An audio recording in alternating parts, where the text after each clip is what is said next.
花西在地新闻，咱继续要来讲出国去观光游览，目前也未来开放，但是感受到民众想要飞出国的心情。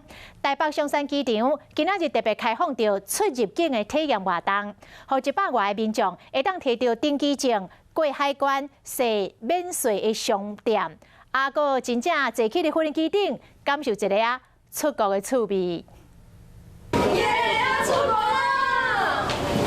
带着登机证和行李，要体验出国的乐趣。不过国境开放了吗？其实这个是松山机场首度的未出国体验。这人客就敢若真诶同款，因真正要爬起咧飞机顶，入到机舱内底，小等的嘛，真正要坐落来体验准备要起飞的感觉。是讲较无30分钟，这人客嘛是爱个随入境。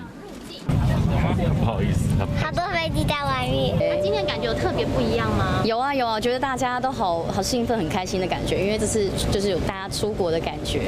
其实松山机场的体验活动，这是头一个提出，总共有30个人报名，每一个人拢会使另外搁带一个亲情还是朋友上飞机，同时包括入境啦、海关的检查，拢是比较真实的状况去做，和这阵人客是感觉真欢喜。